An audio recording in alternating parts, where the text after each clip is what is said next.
నమస్తే, good afternoon. Welcome to స్వతంత్ర news. నేను సోనియారావు. బులెటిన్ల ముందుగా హెడ్లైన్ చూద్దాం. అనకాపల్లి జిల్లాలో మీవంతా సిద్ధం బస్సు యాత్ర. సాయంత్రం చింతపల్లిలో జగన్ బహిరంగ సభ.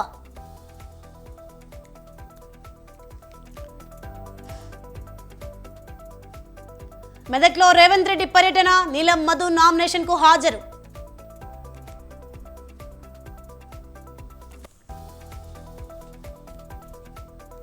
ఎవరి భాగోతం ఏంటో పాలమూరు చౌరస్తాలో తేల్చుకుందాం. సీఎం రేవంత్ రెడ్డికి డీకే అరుణ సవాల్.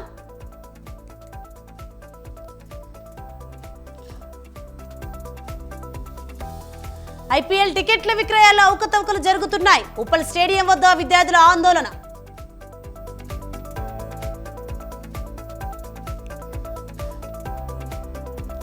అన్నదాతను ముంచిన వానలు. అకాల వర్షానికి తడిసి ముద్దైన ధాన్యం.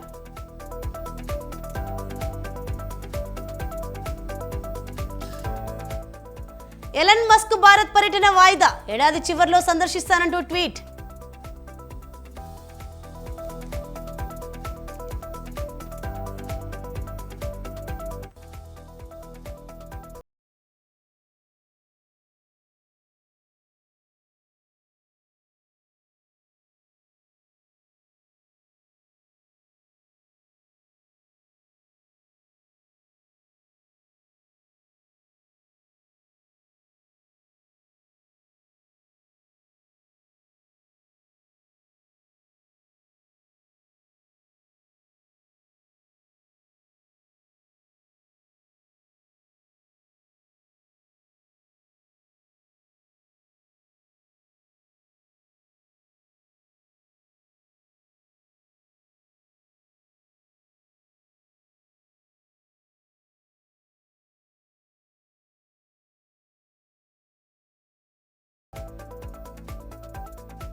బ్రేకింగ్ న్యూస్ చూస్తున్నాం. జనసేన అధినేత పవన్ కళ్యాణ్ ఇవాటి నుంచి ప్రచార పర్వంలోకి దిగుతున్నారు.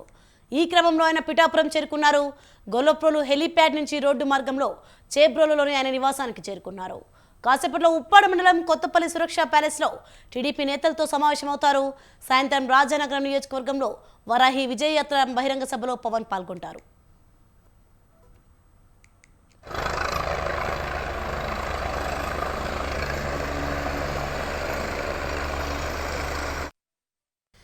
ఇదే అంశంపై మరింత సమాచారం మా ప్రతినిధి నవీన్ రాజ్ ఫోన్లో అందిస్తారు. నవీన్ రాజ్, చెప్పండి. ప్రచార పర్వంలోకి దిగుతున్న పవన్ పిఠాపురం చేరుకున్నారు. దీనిపైన అప్డేట్స్ ఏంటి? జనసేన అధినేత పవన్ కళ్యాణ్ ఆయన పోటీ చేసే పిఠాపురం నియోజకవర్గానికి అయితే కొంతసేపటి క్రితం అయితే ఆయన చేరుకున్నారు. గొల్లపురంలోని హెలీప్యాడ్ అయితే ఆయన చేరుకుని ఆయన చేబ్రోల్లో ఉన్న తన నివాసానికి అయితే వెళ్ళారు. అలాగే సాయంత్రం కూడా ఉప్పాడ మండలం కొత్తపల్లి సురక్ష ప్యాలెస్ లో టీడీపీ నాయకులతో కూడా సమావేశం కానున్నారని చెప్పేసి ఇప్పటికే షెడ్యూల్ అయితే రిలీజ్ చేసిన పరిస్థితుల్లో కొద్దిసేపటి క్రితం ఈ హెలిప్యాడ్ దిగారు. అదే విధంగా ఈ టీడీపీ నేతలతో పాటు అలాగే వైసీపీకి సంబంధించిన పార్టీ అభ్యర్థి వంగ గీతను ఓడించాలని చెప్పేసి ఇప్పటికే దిశ నిర్దేశం అయితే చేశారు. అదేవిధంగా చూస్తే జనసేన కార్యకర్తలకి ఆ రోజు కూడా ఉత్సాహం ఇచ్చేందుకు ఇక్కడ నాగబాబు కూడా గత నెల రోజుల నుంచి ఇదే నియోజకవర్గంలో నాగబాబు కూడా ఉన్నారు. అదేవిధంగా కొంతమంది సినీ తారలకు సంబంధించిన హాస్య వీళ్ళు కూడా యాంకర్స్ కూడా ఇక్కడికి వచ్చి ప్రచారం కూడా చేస్తున్నారు. ఏదైనా పిఠాపురంలో అయితే కనుక ఒక ఎన్నికల హీట్ అయితే క్రియేట్ చేస్తున్నారు. పవన్ కళ్యాణ్ నెగ్గించాలని చెప్పేసి ఆ పార్టీ శ్రేణులు అయితే కనుక ఆ భారీ ఎత్తున ప్రచారం అయితే చేస్తున్న పరిస్థితుల్లో సోని. నవీన్ రాజ్, మరి విజయ యాత్ర బహిరంగ సభలో పవన్ ఎన్ని గంటలకు పాల్గొననున్నారు? Thank you Soni. అంటే సాయంత్రం రాత్రి టైంలో అంటే సాయంత్రం టైంలో రాజానగరం నియోజకవర్గంలో అయితే కనుక ఎన్నికల వారాహి యాత్రలు పాల్గొన్నారు. ఇప్పటికే మొదటి విడత ఈ జిల్లాకు సంబంధించి కాకినాడ జిల్లాకు సంబంధించిన ఆ యాత్రను అయితే ముగించారు. రెండో విడత అయితే ఈ రోజు నుంచి స్టార్ట్ చేసి 11వ తేదీ వరకు కూడా షెడ్యూల్ అయితే రెండో విడత ఆయన ఎన్నికల షెడ్యూల్ అయితే విడుదల చేశారు. సాయంత్రం బహిరంగ సభలో రాజానగరం బహిరంగ సభలో ఆయన పాల్గొని ప్రసంగించనున్నారు. Soni, thank you Naveen Raj.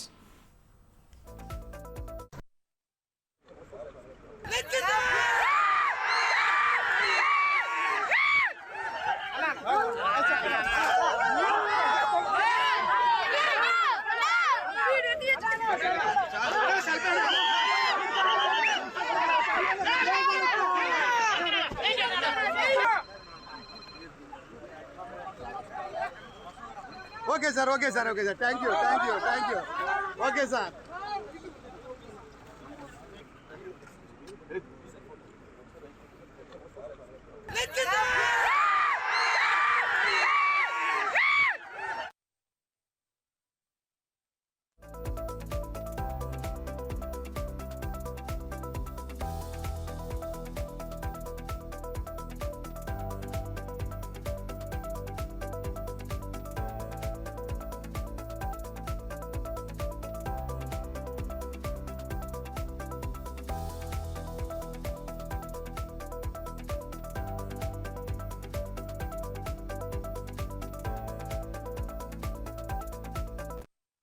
మరొక బ్రేకింగ్ న్యూస్ చూస్తున్నాం. మనం సీఎం జగన్ పై ఏపీ కాంగ్రెస్ అధ్యక్షులు వైఎస్ షర్మిల తీవ్ర వ్యాఖ్యలు చేశారు.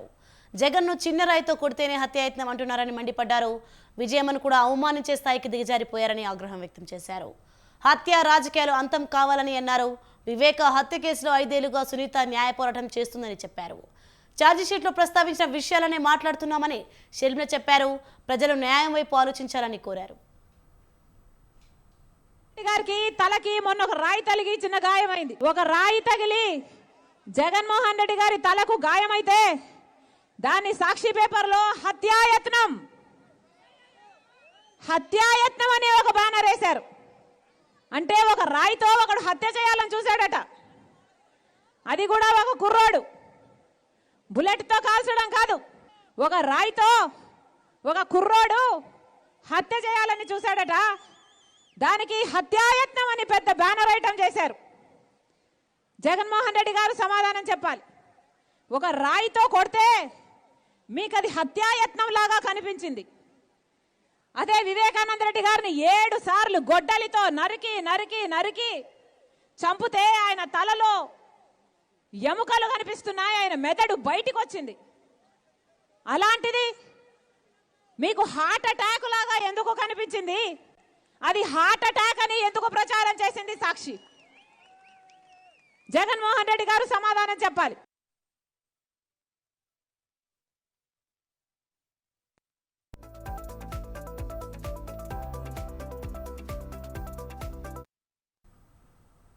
సీఎం రేవంత్ రెడ్డి వ్యాఖ్యలపై బీజేపీ ఎంపీ లక్ష్మణ్ స్పందించారు. తెలంగాణలో ప్రభుత్వం కొనసాగుతున్న నమ్మకం తనకే లేదన్నారు. కాంగ్రెస్ ఎమ్మెల్యేల పట్ల సీఎం అభద్రతా భావంలో ఉన్నారన్నారు.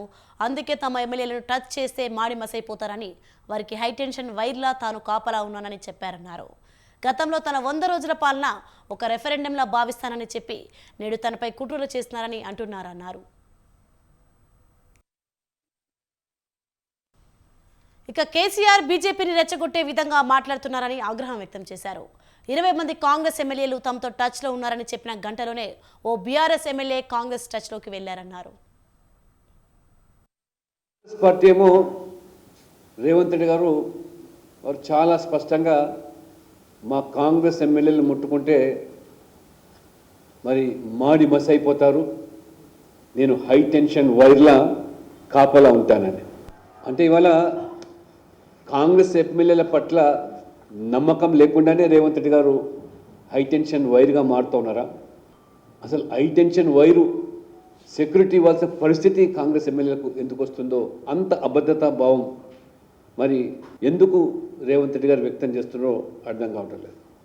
ఎందుకంటే మొదట్లో నేను 14 సీట్లు గెలుస్తాను, నా 100 రోజుల పాలన ఒక రెఫరెండంగా నేను భావిస్తాను అని చెప్పినటువంటి ముఖ్యమంత్రి రేవంత్ రెడ్డి గారు చెతికిల్లబడి నా మీద కుట్రలు చేస్తున్నారు అంటూ ఓటమికి మార్గాలు ఎత్తుకుతున్నట్టుగా ఈరోజు స్పష్టమవుతుంది. ఓటమి పసిగట్టి ఒక సెంటిమెంట్ ఆయింట్మెంట్ను రుద్దే ప్రయత్నం తెలంగాణ ప్రజల మీద చేస్తా ఉన్నారు. నిన్న కేసీఆర్ గారు చెప్తా ఉన్నారు 25 మంది కాంగ్రెస్ ఎమ్మెల్యేలు నాతో టచ్లో ఉన్నారని. వారు చెప్పినటువంటి 24 గంటల్లోనే టీఆర్ఎస్ ఎమ్మెల్యే కాంగ్రెస్ టచ్లోకి వెళ్ళిపోయారు. రాజేంద్ర నగర్ ప్రకాష్ గౌడ్. ఈ రకంగా కేసీఆర్ గారు కూడా బీజేపీని రెచ్చగొట్టేదానికి ఈరోజు మరి అత్యవసర మెజార్టీ ఉన్నటువంటి మరి ఈ యొక్క కాంగ్రెస్ పార్టీని భారతీయ జనతా పార్టీ పార్లమెంట్ ఎన్నికల తర్వాత మరి వదిలే ప్రసక్తి లేదని చెప్పి కేసీఆర్ గారు బీజేపీని రెచ్చగొట్టే విధంగా సివిల్స్ పరీక్షలో జాతీయ స్థాయిలో 3వ ర్యాంక్ సాధించిన అనన్యారెడ్డి సీఎం రేవంత్ రెడ్డిని కలిశారు. పాలమూరుకు చెందిన అనన్యారెడ్డి యూపీఎస్సీలో 3వ ర్యాంక్ సాధించారు. ఈ సందర్భంగా ఆమె మర్యాదపూర్వకంగా రేవంత్ రెడ్డిని కలిశారు. రేవంత్ రెడ్డి అనన్యారెడ్డిని అభినందించారు, శాల్వాతో సత్కరించారు.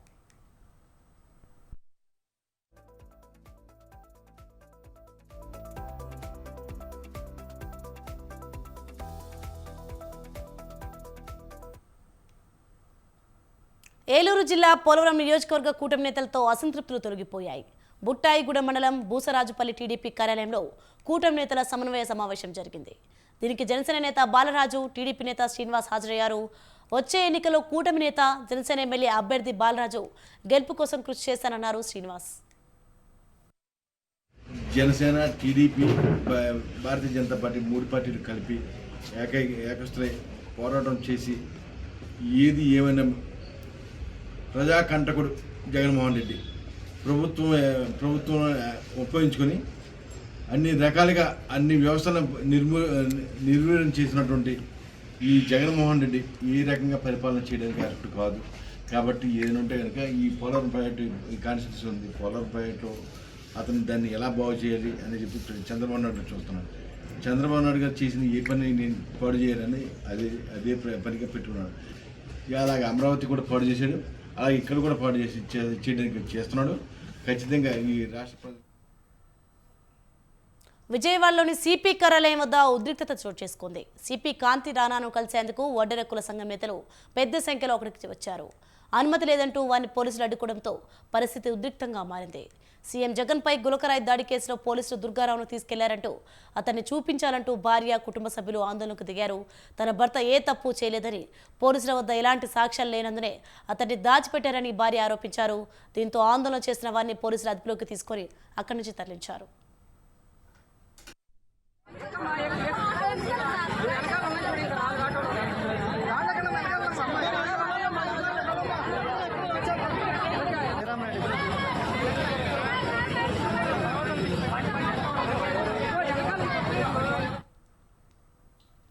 మాజీ ఎమ్మెల్యే షకీల్ కుమారుడు రాహిల్ రోడ్డు ప్రమాదాల కేసు రోజుకు మలుపు తిరుగుతోంది.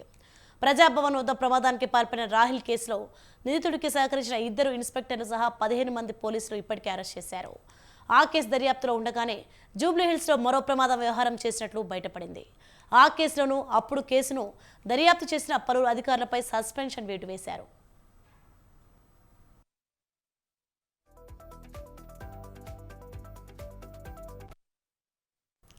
రాహిల్ను కాపాడేందుకు సహకరించిన అధికారులపై ఉన్నతాధికారులు సస్పెన్షన్ వేటు వేస్తున్నారు.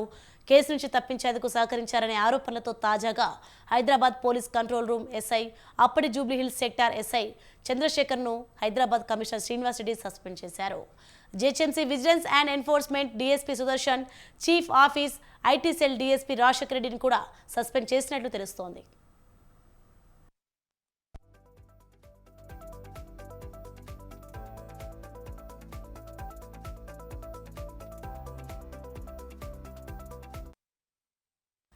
ఘటన జరిగిన సమయంలో సుదర్శన్ బంజారాహిల్స్ ఏసీపీగా, రాజశేఖర్ రెడ్డి జూబ్లీహిల్స్ ఇన్స్పెక్టర్గా ఉన్నారు. కాగా ఇప్పటికే బోధన్ సీఐ ప్రేమ్ కుమార్ను విధుల నుంచి తొలగించగా పంజాగుట్ట పోలీస్ స్టేషన్ను ప్రక్షాళన చేసి అక్కడ పనిచేసిన అందరినీ బదిలీ చేశారు. ఈ కేసు దర్యాప్తులో భాగంగా 3 అధికారుల వాంగ్మూలాన్ని సైతం పోలీసులు రికార్డు చేశారు. ఇందులో భాగంగా అప్పుడు లొంగిపోయిన నిందితుడు ఆఫ్రాన్ స్టేట్మెంట్ను న్యాయమూర్తి ఎదుట రికార్డు చేసేందుకు కోర్టు అనుమతి కోరినట్లు సమాచారం.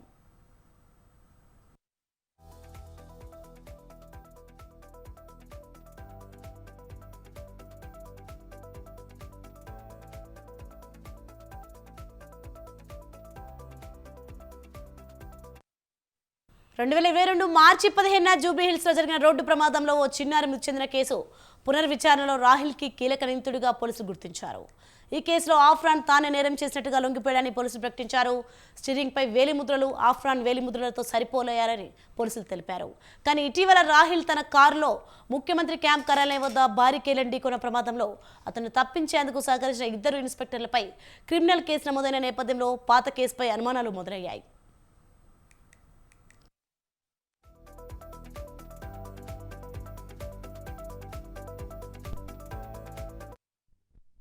పాత కేసుపై హైదరాబాద్ పశ్చిమ మండలం డీసీపీ విజయ్ కుమార్ ప్రత్యేక దృష్టి సారించి దర్యాప్తును తిరిగి ప్రారంభించారు. మహారాష్ట్ర నుంచి బాధితులను తీసుకొచ్చి వాంగ్మూలాలు సేకరించారు. కేసులో రాజీ కుదుర్చుకొని వైద్య చికిత్స కోసం 2 లక్షలను బాధితురాలకు ఇచ్చినట్లు దర్యాప్తులో తేలింది.